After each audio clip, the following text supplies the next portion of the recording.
What if you were standing in a country where you couldn't read a single sign or speak a single word of the language, and somehow a complete stranger still knew exactly how to help you? What if that's just happened to me over and over in different countries, in languages I didn't speak, always right in the moment I needed it most? 20 countries across 5 continents. And there's one thing that keeps repeating no matter where we go. Right when we need it most, the kindness of humanity shows up, almost every single time. That's what traveling abroad has actually taught me. I'm carrying a few debts because of it. People who helped me for no reason expect nothing back, and disappeared from my life within minutes. I never got their names, and I'll probably never see them again, but I still think about them. I'm Vienna, like the city in Austria, not the sausage. I'm 15 years old, and my mom and I have traveled to 20 countries across 5 continents since I was 5. But at the end of this video, I'm going to tell you what I actually do with a debt that I can never repay. And it changed how I treat every stranger I meet now. We missed a connecting train once, in a country where neither of us spoke the language. Our next train left in 10 minutes, from a platform we couldn't find, on signs neither of us could read. We were starting to panic in that quiet, polite way you panic in public. A man saw us struggling and came over. He didn't speak a word of English. We didn't speak a word of his language, but he just looked at our tickets, understood exactly where we needed to be, and walked us straight to the right platform. No shared language, no translation, just tickets, pointing, and someone who decided to help before we even had to ask. That wasn't the only time a stranger showed up exactly when we needed one. In another country, we got caught in the rain with no umbrella. A man walking by saw us and just handed us his.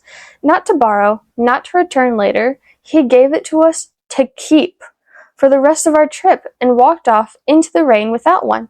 It wasn't even a decision he had to think about. He didn't do it because he wanted something from us. He didn't do it for a video, a review, or anything you could get, or anything you could measure or post about later. He just saw 2 people getting soaked and he had an umbrella, and that seemed to be a reason enough for him. There's a version of this idea coming later about what I've actually started doing with these moments. The strangest one happened when I was 5, on my very first trip to Europe. My mom and I went to Dublin, Ireland, and I was completely fascinated by the castles. I used my own money to buy a toy medieval sword from a souvenir shop at the Viking Museum. I carried that sword everywhere for the rest of the day, and refused to put it down for anything. But then we stopped at a bakery to eat, and when we left, I accidentally left the sword at the table without realizing it. I didn't notice until later, in a taxi, on our way to our next destination. The taxi driver turned the car around and drove more than 20 minutes back to the bakery just to find it. But by the time he got there, the bakery had already closed. The sword was gone. We never got it back, but here's the part I remembered most. When we got back in the taxi, he didn't charge my mom for the return trip. 20 minutes there, 20 minutes back, gas, time, all of it. He wouldn't take a cent for any of it. He drove us to our actual destination. I started noticing something about all these strangers once I had enough of them to compare. None of them asked where we were from. None of them asked if we deserved help. In country after country, when we've asked a local for a good place to eat, using just hand gestures and a few words, they've walked us to a family-style local restaurant, the kind you'd never find on your own. My mom and I always try to learn a handful of words in a language of wherever we're visiting. Not fluency, just hello, thank you, and please. People can tell when you're actually trying, even if it's bad. They don't help us because we're impressive, they help because the effort itself seems to matter to them. That's when I started asking myself an uncomfortable question. How do you pay back someone you'll never see again? You can't mail them anything, you can't return the favor directly. For a long time, that bothered me, like an unfinished sentence I couldn't close.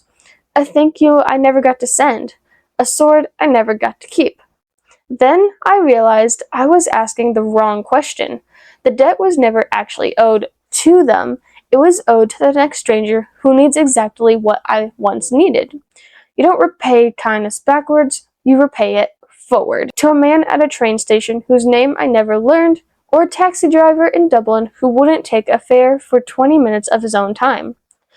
Since I started noticing this pattern, I started looking for the version of me from that platform, the confused person, the lost tourist, the kid who dropped something and hadn't noticed it yet, the person quietly panicking near a departure board. I can't repay the people who helped me, but I can become one of them for somebody else, as many times as I get the chance to, in whatever city I happen to be standing in. After 20 countries, here's what actually stays with me. It's never been the sights or the attraction or even the food. It's the people. My mom and I have never thought of ourselves as tourists. We're travelers, and travelers notice the actual people who live in the places, going to work, raising their families, closing up their shops for lunch, completely unaware that they're about to be part of somebody else's story. My mom and I aren't special people. We're just two ordinary people who chose to travel and see other ordinary people. And it turns out ordinary people everywhere are carrying an extraordinary kind of specialness in exactly how they live their lives. If you slow down to actually notice it, travel keeps proving the same thing over and over. Most people are kinder than the news makes them look. You just have to be far enough from home to actually see that, and paying attention enough to notice when it shows up, because it usually doesn't announce itself. I think about the man at the train station more than almost anyone else I met that entire trip. I never learned his name, and I'll never get a chance to thank him properly, and I've made my peace with that.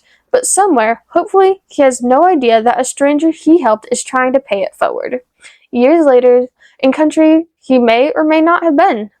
Maybe that's the whole point of debts like these. They're not supposed to end where they started.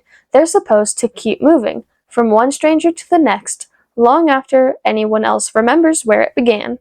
I'm 15. Everything in this video is just my own opinion and experience.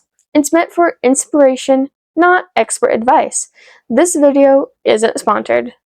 Comment below one thing a stranger has ever done for you that you still think about. Share this with a friend who you think needs to hear this. Subscribe to Wandering Vienna. I post content like this every single week, and I don't want you to miss what's coming.